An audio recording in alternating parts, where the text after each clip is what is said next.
Intrigues me is what inspires his brand of politics, the resilience as well as his resolution to disrupt the political landscape of the East African country, which is Uganda. Wine is in South Africa to receive the African Freedom Prize from the Frederick Newman Foundation, and he joins us in studio. And you've thrown your name in the hat for the 2021 presidential race. Good evening and welcome to African Perspective. Good evening. Thank you very much for having me. Good evening, viewers. Why? Why what? Why did you throw your name in the hat? Well, I thought it was necessary to rise to the occasion, having seen many of us, and by us I mean the generation, many of fellow young men and women in Uganda, so apathetic, so disconnected, and so less concerned about how they are governed. And I decided to encourage them, not by word, but by action. So I decided to, to demonstrate, not to explain.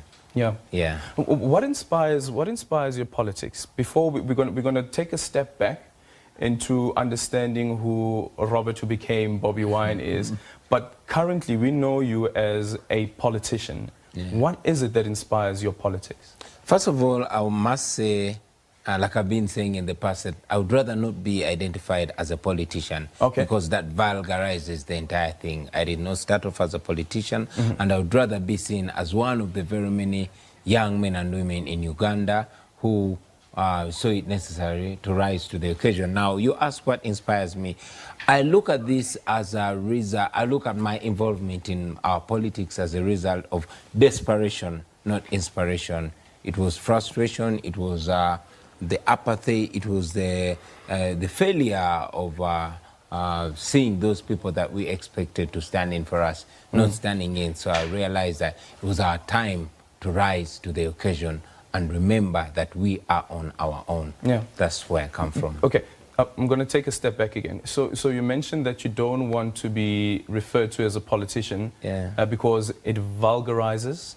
Yeah, sure. You see, in the past, I'm one of the very many young people who detested politics, because politics in Uganda and very many parts of Africa has been reduced to lies and manipulation of the voters, and that explains why so many people have been disconnected from the fact that they've been disconnected from the way that they have been governed. However, that has been to a large extent to the detriment of Ugandans, until we realize that we who were young yesterday are now the fathers, the mothers, and we are soon going to be the grandfathers and grandmothers. So that is why we decided to look at it as reality, not as politics. Yeah.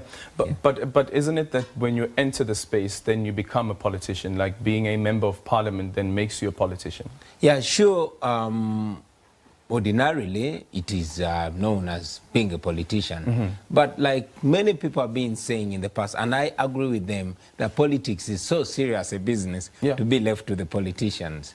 You know, I wanted to encourage the millions upon millions of people, especially the young people back home, to know that you actually don't have to be a politician to play an active part in bettering our society. Okay, no, that totally makes sense.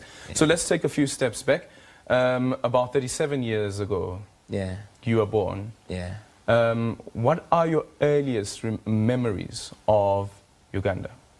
Well, I was born in a Uganda, that was troubled. I was born during the war that President Museveni started, which war got so many Ugandans involved, including my grandfather and my father and some of our elder brothers, and indeed many of, not just my family members, but many noble Ugandans lost their lives and livelihood in that war. So when President Museveni took over, I was 4 years old, one of those young children that hoped to live in a better Uganda, as promised by the Museveni group, which included our grandfathers and fathers. Unfortunately, their dreams and aspirations were betrayed by the very man that they trusted.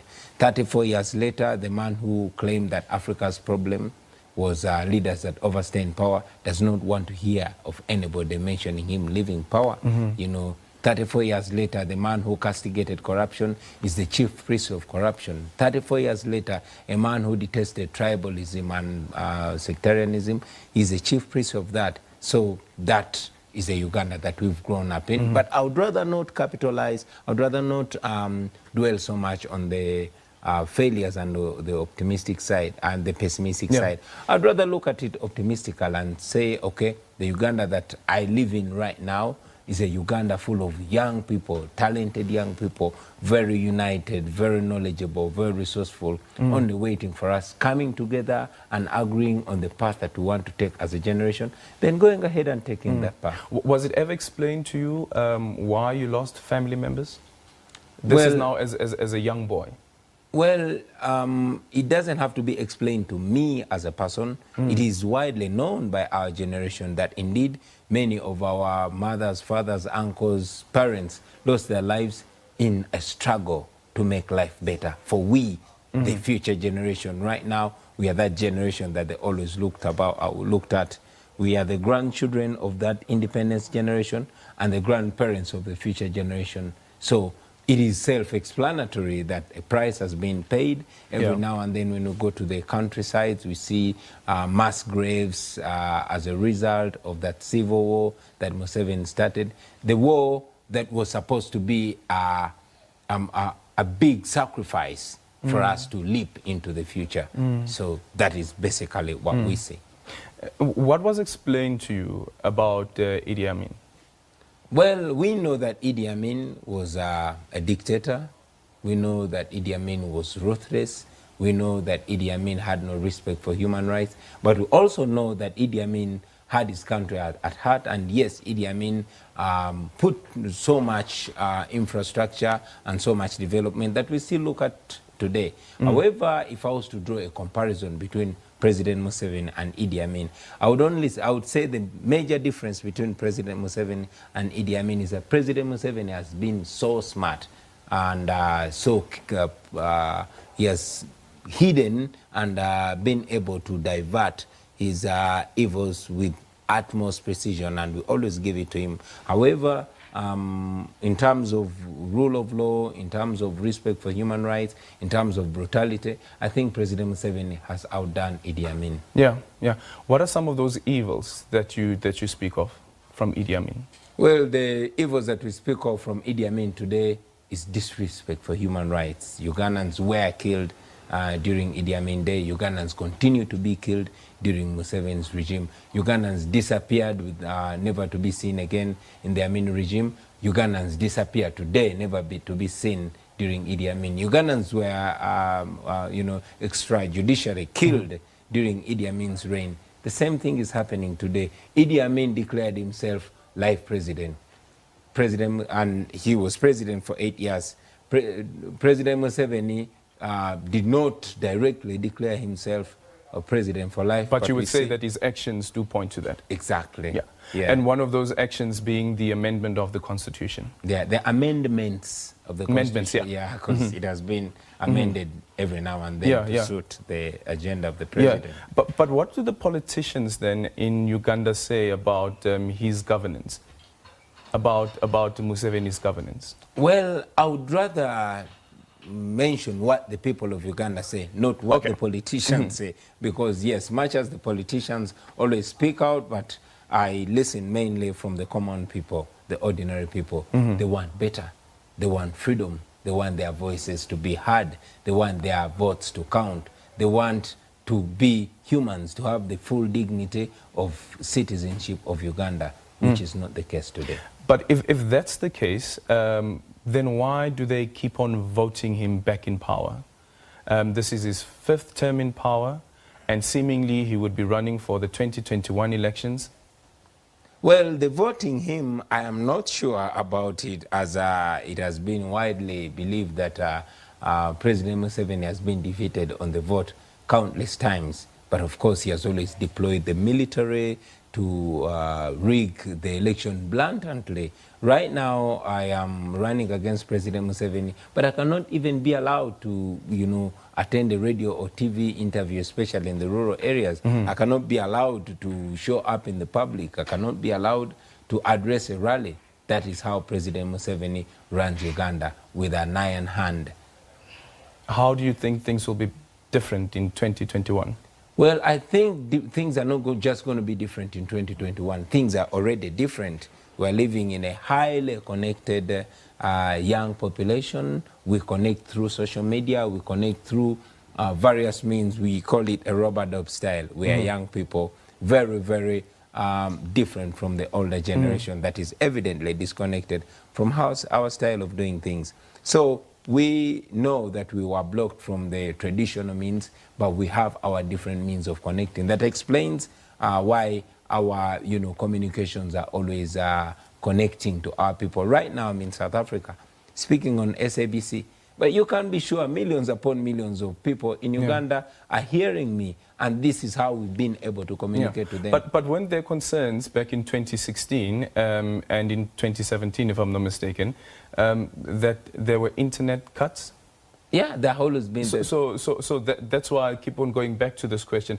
What will be different in 2021? Well, it's going to be different. Why? Because we have massively sensitized our people. It's not going to be politics as usual. What does that mean? Like we were saying, our people have been apathetic about the politics, almost beaten down, almost resigned to, fate, knowing that President Museveni cannot be challenged, especially since all the people that have been challenging him in the past are his generation and have been using the traditional means. Now, here comes a young man from a totally different generation from him, very connected with my fellow young men and women. And it's not only young people, but all people as well.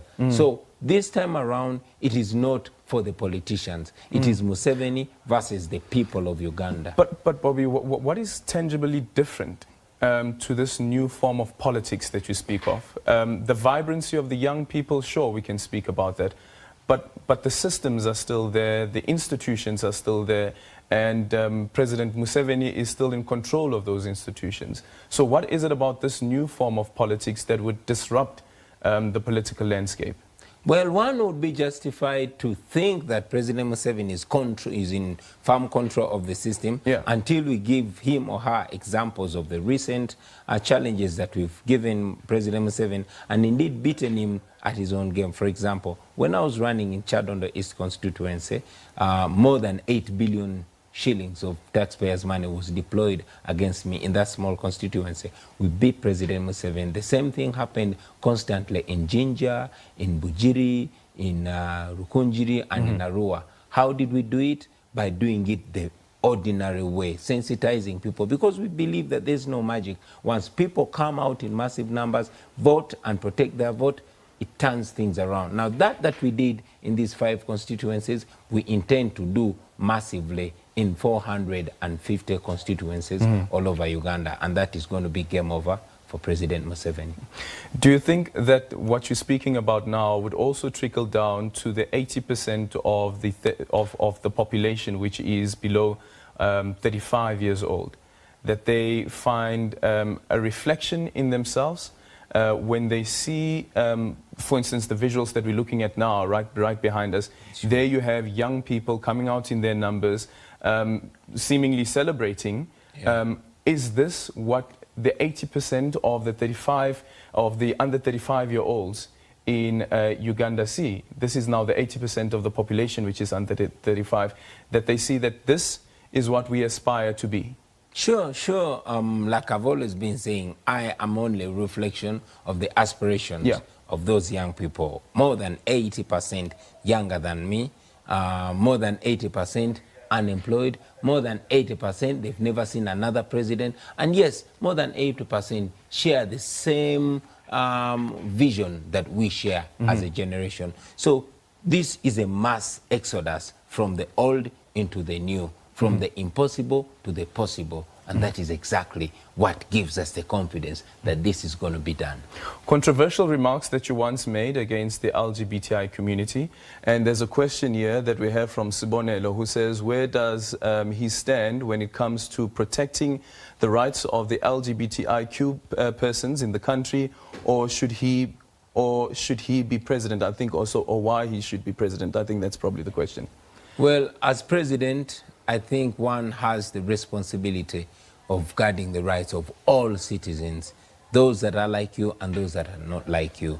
And I believe as a leader, a high level of tolerance is required to make sure the nation comes together. Tolerance, or is it tolerance, or is it acceptance? I believe in tolerance. Yeah. Yeah. What do you think about the LGBTQI community? I think that all human beings are human beings and all rights are rights. Yeah. So would you then move forward to speak about the acceptance of the LGBTI community instead of tolerance? Because tolerance sounds a bit different. Tolerance says, I must tolerate this person who I don't agree with, who I don't like, so I must tolerate this person. Well, I believe that leadership and indeed respect for rights is the ability to guard one's right even when you don't agree with them. You know, one leader once said that I might not agree with you, but I'll guard your right to stand to stand by your position with my life. And I believe that's what leadership is all about. So you don't believe in the LGBTI community? Well, I believe in respect for everybody. There are very many people that we are alike and we are not alike. Yeah. But so these people does it mean right. respect even though you don't agree with... Even though you don't agree with somebody, yeah. I think respect and of one's rights, even to disagree with you, is very important. Okay, so if you want to also send us your comments and your tweets, you can do that by using the hashtag SABC News, and also tweet at African Perspective 1, that is on Twitter, at African Perspective 1. We're in conversation with Bobi Wine, who is a Ugandan musician, doesn't want to be called a politician.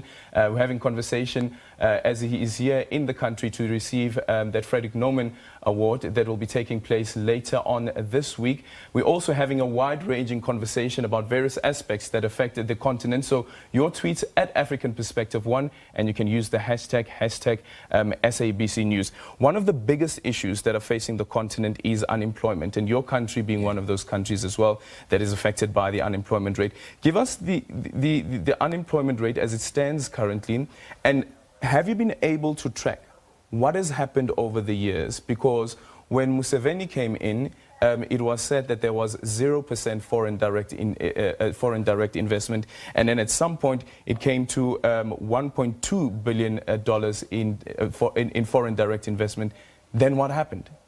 Well, in Uganda, development and our economy has just been to the masses, just statistics, but realistically it does not reflect with the people. For example, one would be right to say that the economy is literally owned by just one family or Museveni and his cronies. It does not translate to the people out there. Why? Because there's so much exclusion, there's so much corruption, and you know, there's no regard of you know, qualification whatsoever. One is not appointed to a job because of their quality or because of their merit, but because of what tribe they come from or what their second name is. And most importantly, our education system, which has been reduced to just job seekers, not job creators. And sadly, and very sadly so, we've ended up having to export, you know, unskilled labor, housemaid, and so on, while we import doctors. So I believe that our education system itself is paramount in transforming this. An education system, for example, that would not capitalize on only academics, but in a quick analysis would capitalize on the 3 A's. That's the academics, the arts, and the athletics, which we are very enormously gifted with. Very many angles to tackle unemployment. For example, Uganda is an enormously gifted place, you know, for agriculture. Agriculture has historically been the backbone of our economy, but it's not revamped. I believe that if these factors are looked into and planned about and budgeted for as necessitated, as we researched, I think it would be a good transformation for us. Should the education minister take blame for that? Well, our education minister is the wife of the president. And I've said it before that her own education has been questioned. So that alone is a question to be answered massively by us. Yeah. And what is the answer?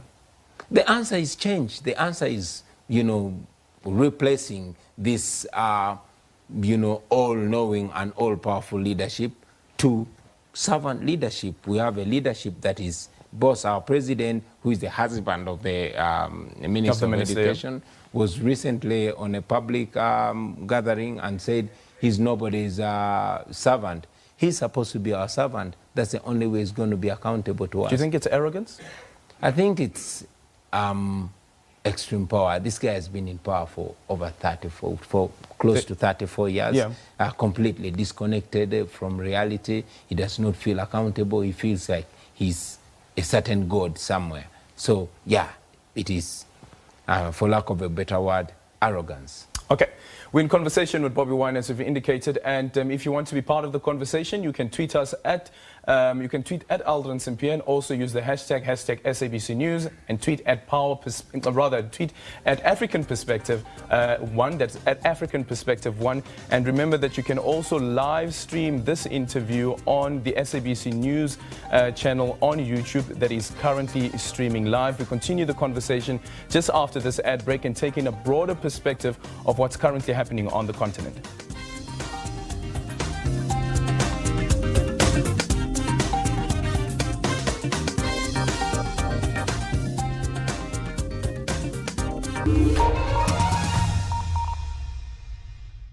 You've got people salivating in my ear between my director and everybody else at the back. This is Morning Live. This is